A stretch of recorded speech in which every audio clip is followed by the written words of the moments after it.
खूप दिवस झाले होते चिकल्या खाल्ल्या नव्हत्या, तर आज सकाळ सकाळी मी मस्तपैकी गरमागरम चिकल्या बनवल्या. आणि मला रोज काहीतरी खाण्यासाठी वेगवेगळं लागत असतं. मी रोज चपाती भाजी खाऊन बोर होऊन जाते. आणि काय माहीत लग्नानंतर माझं वेट का बरं वाढून राहिलेलं आहे.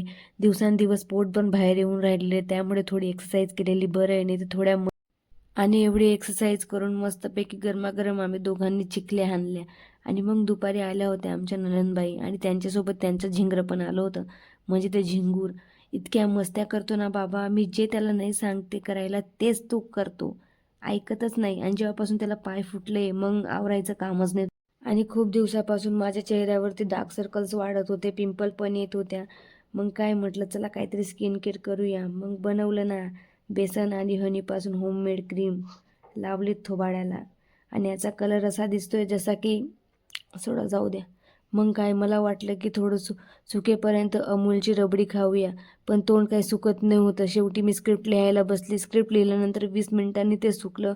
आणि त्याच्यानंतर मी मस्त फेस वॉश करून घेतला. आणि हे बघा तुम्ही चेहरा माझा अजून 1 वीक लावेल तर मस्तपैकी ग्लो स्किन होऊन जाईल. चला भेटूया नेक्स्ट व्लॉगमध्ये. Bye bye, Tata.